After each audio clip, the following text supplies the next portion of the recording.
Selamat malam semuanya, berjumpa lagi dengan saya Rani. Di malam kali ini saya akan membahas tentang 7 pesugihan yang terkenal di Indonesia, di mana pesugihan berikut rumornya masih banyak yang menjalankannya hingga saat ini. Pesugihan babi ngepet. Menurut mitos, babi ngepet adalah penjelmaan dari seseorang yang menggunakan ilmu hitam pesugihan dengan cara mengubah dirinya untuk sementara menjadi babi siluman sehingga dapat dengan mudah melakukan pencurian. Mitos menceritakan bahwa tindakan pesugihan ini dilakukan hanya pada malam hari dan oleh 2 orang, biasanya sepasang suami istri, dengan suami sebagai tuan yang akan menjadi babi dan istri sebagai pembantunya. Tindakan ini didahului dengan puasa beberapa hari sebelumnya. Tindakan ini juga disertai sesaji yang terdiri atas kembang setaman, minyak wangi, kopi pahit, jajan pasar, kemenyan atau stanggi, dan darah ayam cemani, serta dilengkapi dengan baskom berisi air yang di tengahnya ditaruh sebatang lilin atau lampu minyak kecil. Tindakan dimulai dengan si tuan akan membungkus dirinya dengan kain hitam, sehingga secara ajaib berubah bentuk menjadi seekor babi. Si babi ngepet ini kemudian akan keliling kampung dengan hati-hati agar tidak terlihat orang untuk mencuri. Hanya dengan menggesekkan tubuhnya ke dinding rumah, maka uang dan perhiasan pemilik rumah secara ajaib akan terambil. Sebelum fajar datang, si babi ngepet akan pulang ke rumah dan berubah bentuk kembali menjadi manusia dengan kain hitamnya yang terisi uang dan perhiasan yang dia curi. Sementara si pembantu bertugas untuk tetap tinggal di rumah menjaga api lilin atau lampu harus tetap menyala selama si tuan bertindak. Jika nyala lilin atau lampu bergoyang atau meredup, itu menandakan bahwa si tuan dalam bahaya, misalnya terpergok atau dikejar orang.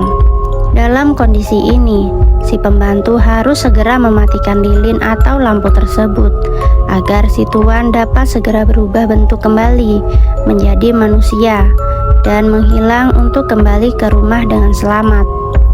Apabila si pembantu lalai, maka si tuan mungkin tertangkap atau bahkan terbunuh dan lilin atau lampu akan padam dengan sendirinya. Pesugihan kandang bubrah.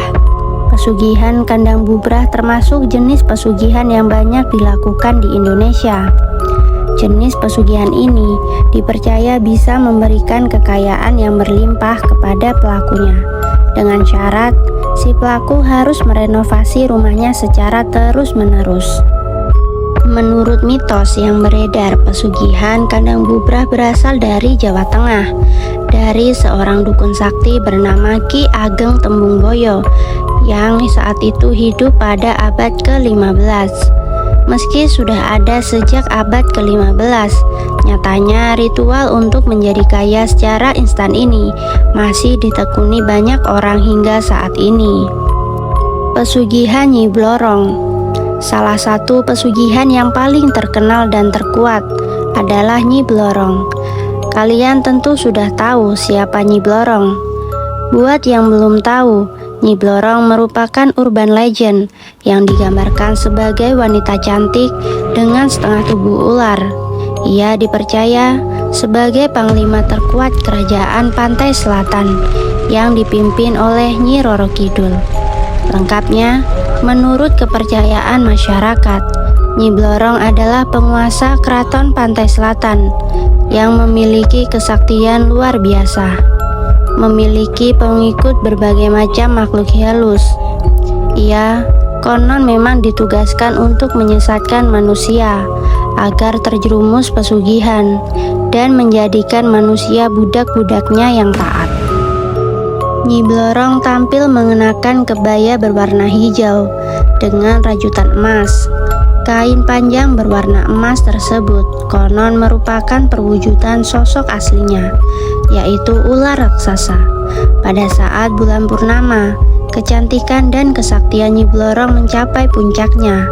Tetapi saat bulan mengecil, ia akan kembali ke wujudnya yang semula, yaitu ular raksasa. Pesugihan Bulu Gendruwo. Pesugihan yang satu ini mungkin jarang didengar, kalah pamor dengan pesugihan babi ngepet, tuyul, atau blorong.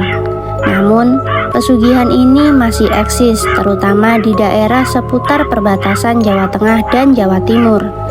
Pesugihan Bulu Gendruwo ini dilakukan dengan melakukan tirakat atau ritual di bawah pohon gayam. Sesaji yang harus disiapkan biasanya berupa tumpeng dan jajanan pasar, kembang setaman, minyak misik, dan yang terpenting adalah ayam cemani hidup. Saat berada di bawah pohon gayam, pelaku ritual harus terus membakar terasi bakar. Pelaku ritual harus membaca mantra atau semacam bait bacaan yang intinya adalah persembahan atau selamatan. Yang dilakukan adalah dengan niat mengabdi kepada Gendruwo, penguasa pohon gayam, dan memohon agar diberikan kemudahan mendapatkan materi dengan meminjam bulu Gendruwo, penguasa pohon gayam itu. Bila ritual itu diterima, maka Gendruwo akan muncul. Pada saat Gendruwo memperlihatkan diri, maka pelaku pesugihan harus semakin keras membaca mantra dengan sungguh-sungguh.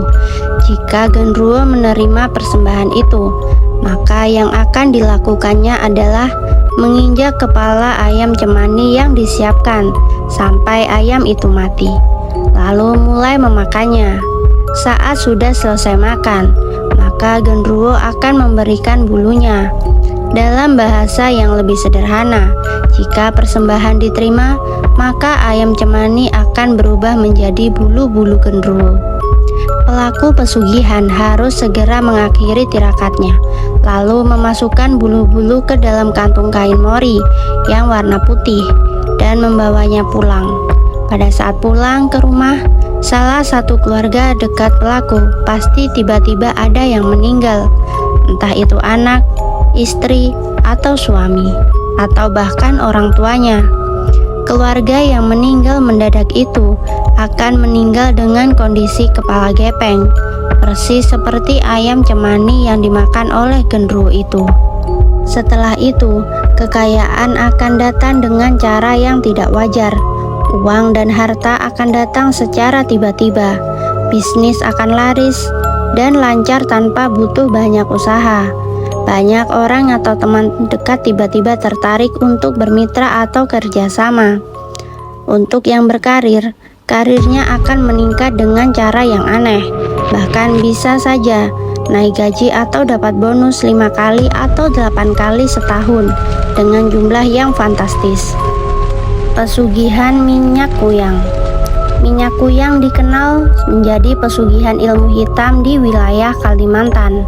Konon, minyak tersebut sampai sekarang masih diincar oleh sebagian orang yang mempercayai khasiatnya. Selain sebagai pesugihan, minyak kuyang ini juga diyakini dapat membuat pemiliknya awet muda.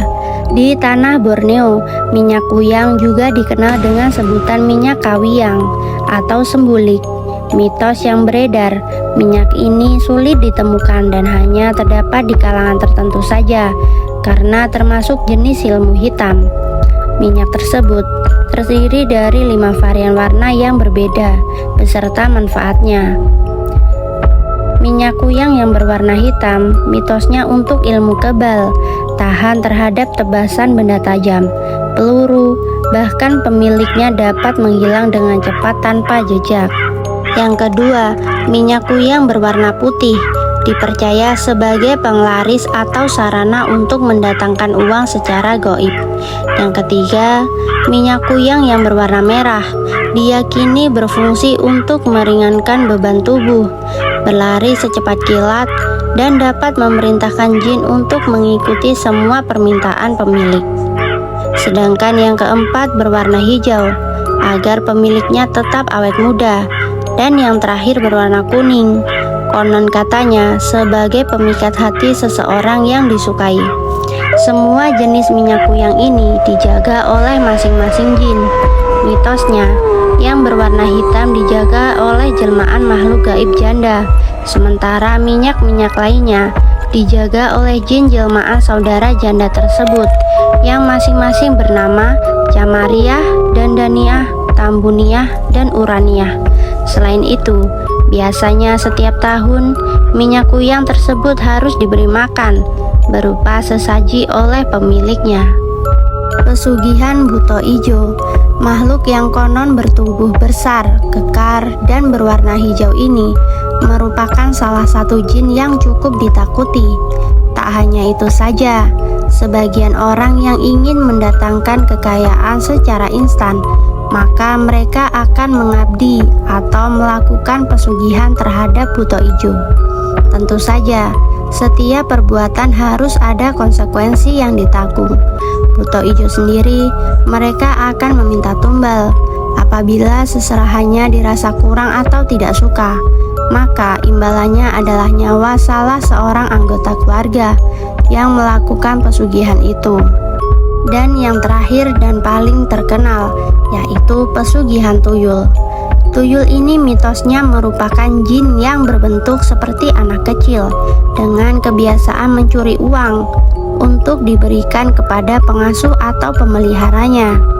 Menurut cerita yang berkembang di tengah masyarakat, memelihara tuyul yang dapat mencari uang tersebut diperlukan syarat-syarat tertentu. Syarat-syarat itu sudah menjadi kesepakatan antara pemuja pesugihan dengan perantara makhluk halus tersebut sebelum memelihara tuyul.